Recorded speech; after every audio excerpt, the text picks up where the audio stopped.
ugu dambeyntiina fanaanada Soomaaliyeed ee caanka Hiba Maxamed Hudoon Hiba Nuura ayaa gobolka Minnesota ka aasaastay hay'ad ay ugu magac dartay Hiba Nuura Foundation. Hay'adaasi oo sida ay sheegtay gargaari doonta dadka nugul ee Soomaaliyeed ee ku nool wadankii hooyo ee Soomaaliya, sidoo kalena gacan ka geysan doonta sare u qaadida dhaqanka iyo hidaha Soomaaliyeed. Hiba Maxamed Hudoon Hiba Nuura ayaan ka waraystay sababta keentay inay hay'adan ka samayso dalkan Mareykanka.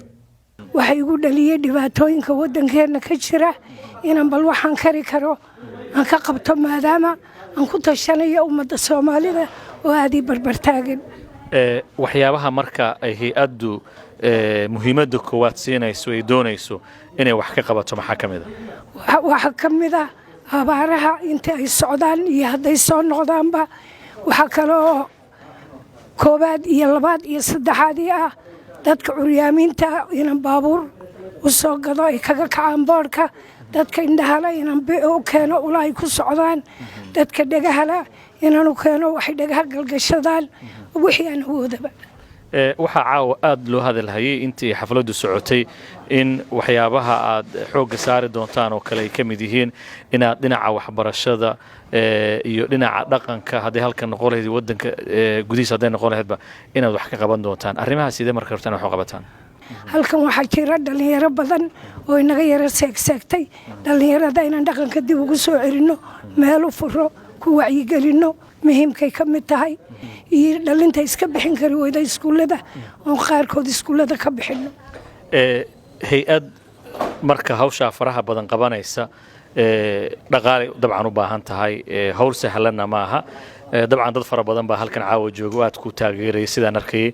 xageed ka heli doontaan qarashka intaa leeg faraha badan ee aad hawshaa doonayso inaad ku qabataan? dhaqaalaha koobaad waxaan ka helaynaa ummadda Soomaalida oo saad arkaysa iyo wada ballan qaaday goob kasta ay joogaanna aan ugu tagi doono in gobolada ay Mareykanka Soomaalida ku badan tahay ilaa 10 gobolana aan tagno.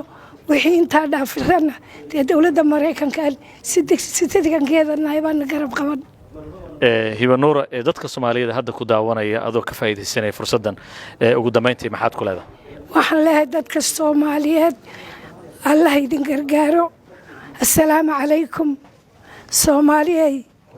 adduunyada afartii geesaad kastood ku nooshiin ayaamaha adag sidaad isugu arxantaan ayuu idinku irsaaqaa Ilaahayoo aayataliyayaalow waad ammaanantihiin.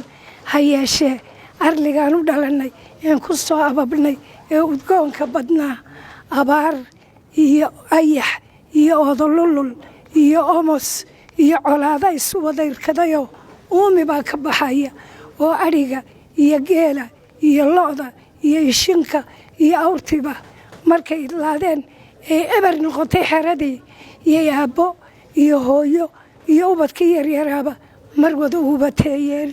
ilaahow adiga awood lahoo amarkaagu fulaaye u irmaanee samada oo roobab lagu arwaaxo arlada oo dhan gaadha addoommahaaga ku irsaaq. ubadkeenna oonka iyo gaajada hunguriyaashii engegeenna qaadhaan ehelnimo oo aan ku aamusiino isku soo ururiya. wabilaahi towfiiq. aad bay u mahadsan tahay. taasina waxay ahayd Hiba Maxamed Hudoon Hiba Nuura oo iga warramaysa hay'adda Hiba Nuura Foundation ay ka aasaastay gobolkan Minnesota.